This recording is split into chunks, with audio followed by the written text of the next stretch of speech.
Après, voilà, il n'y a pas forcément gros feeling là actuellement.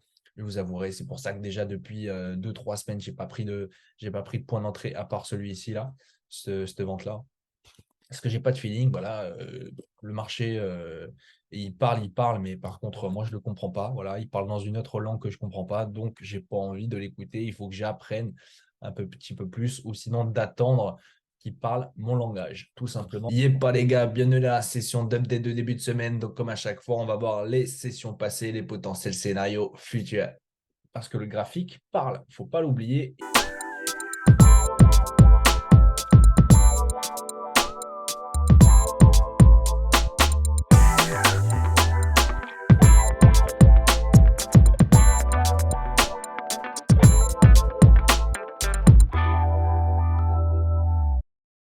Donc, un peu malade, je vais analyser le BTC. Le BTC, donc actuellement, on est en weekly. On est toujours au-dessus du coup de la trendline qui devient un support maintenant. Je vous avais mentionné à partir de ce moment-là que je visais une PT, une propulsion, parce qu'on était sur une résistance ici claire et nette de la trendline et qu'il y avait pas mal de vendeurs qui s'étaient mis dans cette zone ici-là. Donc, je vous avais mentionné que je voyais cette petite PT avant potentiellement de redescendre par la suite. Voilà, j'ai quand même plusieurs scénarios. Je vous avais déjà expliqué dans l'update précédent. Mais pour ma part, je verrai quelque chose plutôt comme ça, de plutôt haussier, on va dire moyen-long terme. On approche de la fin d'année. On approche aussi de l'acceptation potentielle de l'ETH, de l'halving. Il y a quand même beaucoup de choses. Donc voilà, novembre, logiquement, dans tout ce qui était, historiquement, on va dire, novembre, c'était un mois plutôt négatif. Et puis, on a une bonne nouvelle, une bonne nouvelle plutôt stagnante, on va dire. Novembre, on a une PT quand même ici avant de stagner actuellement comme on est. Donc, on va aller voir en unité de temps 5 heures pour aller voir un peu plus profondément ma vision. Est-ce que je pourrais potentiellement voir par la suite? Donc, je vous avais mentionné qu'ici, déjà, j'avais pris un achat, j'avais tout pris à ce niveau-là.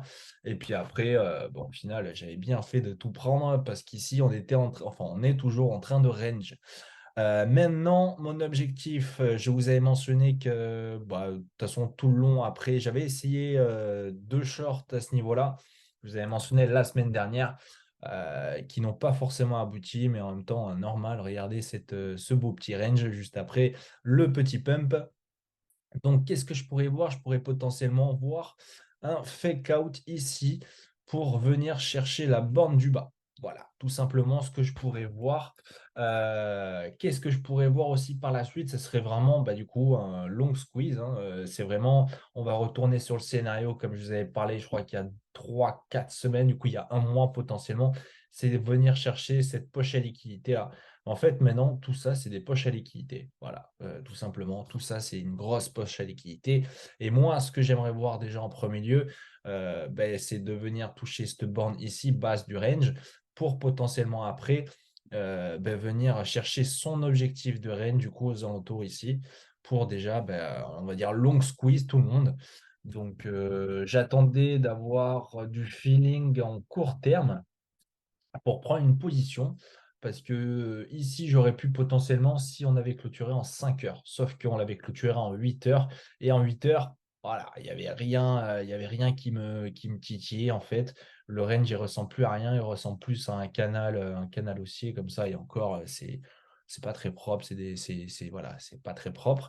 Donc moi, ce que j'attendais, et encore, c'est pas relativement très propre, mais en tout cas, je me suis pris une position ici à ce niveau-là. Donc voilà, je me suis pris une petite position. On va la descendre en 1 heure. Allez, on va aller descendre en 1 heure. Voilà, ce petit retracement ici, je l'ai pris. J'ai pris ce retracement et j'ai BE. J'ai BE parce que, bon, voilà, on ne sait pas trop. J'ai une petite vision dans le viseur, mais bon, c'est rien de très propre, on va dire. Donc, j'ai quand même pris une position. Ça fait 2-3 semaines que j'ai pas pris de position. Et là, potentiellement, ça pourrait engendrer du coup le plus bas du range. Donc, première position vendeuse ici, premier try. On va essayer, déjà je l'ai mis en BE. Si ce n'est pas le cas, je pense que ça va venir quand même ouais, chercher ses highs, faire ce genre de choses. Et puis là, dans ce cas-là, hop, voilà. Mais par contre, si ça fait ce genre de choses, le range, j'en veux plus entendre parler parce que du coup, ça respecte pas le scénario du range. Ça va plus respecter, je pense que on est sur un petit biseau haussier, voilà, un truc comme ça. Mais du coup, ça respectera plus le range. Donc là, ma prise de position, c'est pour une confirmation de range. Donc, on va voir par la suite. Dans tous les cas, j'ai BE, j'ai sécurisé, j'ai pas pris de PE, j'ai pas pris de TP parce que voilà, moi je fais du swing, hein. C'est pas pour prendre des TP en scalp intra. Donc, j'espère que d'ailleurs le PDF que je vous avais envoyé vous a aidé. Et d'ailleurs, en parlant d'aide, la formation qui est disponible sur cryptomind.icu. N'hésitez pas à aller faire un tour. Je referai incessamment sous peu justement un petit game.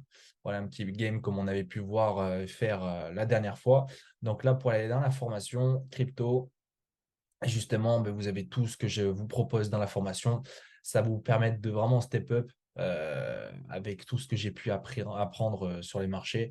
Je vais vraiment vous faire comprendre et avoir l'auto-feeling, entre guillemets. Il ne faut pas avoir peur. En fait, la plus grosse perte qu'il y a en prenant tous les erreurs de trading, c'est vraiment l'overtrading. C'est vraiment l'overtrading, ne pas respecter son plan. Ne pas respecter son plan, c'est l'overtrading. C'est vraiment quand on décide de faire quelque chose, on s'y tient, point barre. C'est être discipliné et je vais vous apprendre tout ça avec tout ce qui est technique, psychologie, etc., etc. Donc là, on a deux packs. Le pack à 99 où il n'y a pas forcément de one-to-one. Du coup, c'est vraiment des lives en groupe. Et ici, le 189, justement, c'est one-to-one. Là, vous pourrez vraiment, vraiment, vraiment apprendre plus concrètement les choses parce que c'est du one-to-one. Et justement, ça sera beaucoup plus explicite que le groupe. Bien sûr, c'est toujours quand même bien d'avoir le groupe parce que vous avez mais du coup les vidéos d'apprentissage débutant, intermédiaire, avancé. Tous les replays, je ferai bien sûr des upgrades, des nouvelles vidéos par la suite, etc., etc. Voilà, donc ça vous permet vraiment de step up parce que c'est primordial en trading. Il ne faut pas stagner, il ne faut pas écouter n'importe qui. Je vous partage tous mes updates. Je suis transparent avec vous, que ce soit des SL, etc., etc. En parlant de SL, il ne faut pas avoir peur de perdre de l'argent dans tous les cas en trading. C'est comme ça, ça fait partie du game. Pour gagner, il faut perdre. Je partage tout, je suis transparent. Je pense qu'il y en a peu qui sont comme ça. Donc voilà, si vous voulez faire un tour et tester la formation, n'hésitez pas, c'est sur cryptomind.icu. Pour reprendre le sujet, pour reprendre les moutons, pour reprendre concrètement ce qui peut se passer par la suite, justement, ben, comme je vous ai mentionné ici, j'ai BE. Donc, ce que je pourrais attendre, c'est aller chercher le bas du range si on respecte le range. Par contre, si on ne respecte pas, comme je l'ai dit, j'attendrai cette petite PT par la suite. Je ne prendrai pas de longue ici parce que j'ai envie de respecter mon scénario de fake out, donc le fake out qui se trouve ici, pour aller chercher justement cette borne ici. Donc, par la suite, si ça pète, c'est pas grave, je me ferai BE par la suite. Mais dans tous les cas, ouais, j'ai quand même envie de voir ce long squeeze, d'aller chercher toute cette poche à liquidité parce qu'il y a énormément de long ici. Donc, vraiment, avant de pump, je verrais bien quand même ces liquidités, ces prises de liquidité. Ça pourrait être très intéressant. Après, voilà, il n'y a pas forcément gros feeling là actuellement. Je vous avouerai, c'est pour ça que déjà depuis 2-3 semaines, j'ai pas pris de point d'entrée à part celui-ci là, cette vente-là. Parce que j'ai pas de feeling, voilà, le marché, il parle, mais par contre, moi, je le comprends pas. Voilà, il parle dans une autre langue que je comprends pas, donc j'ai pas envie de l'écouter. Il faut que j'apprenne petit peu plus, ou sinon d'attendre qu'il parle mon langage, tout simplement parce que le graphique parle. Il faut pas l'oublier, et il faut l'écouter surtout.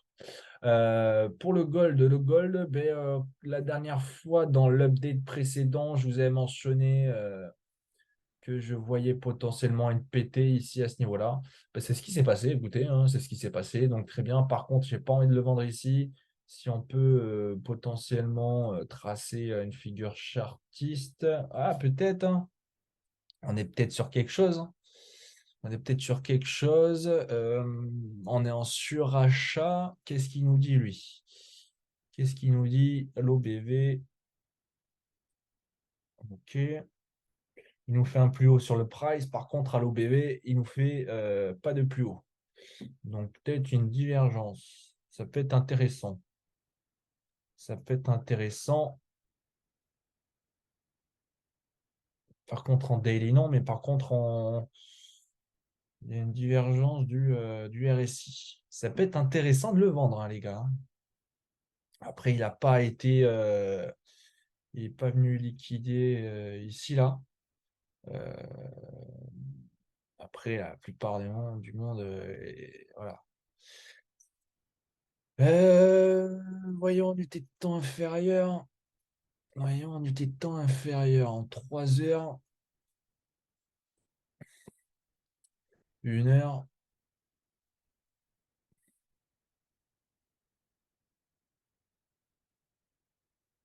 Ça me tente pas des masses. Ça me tente pas des masses.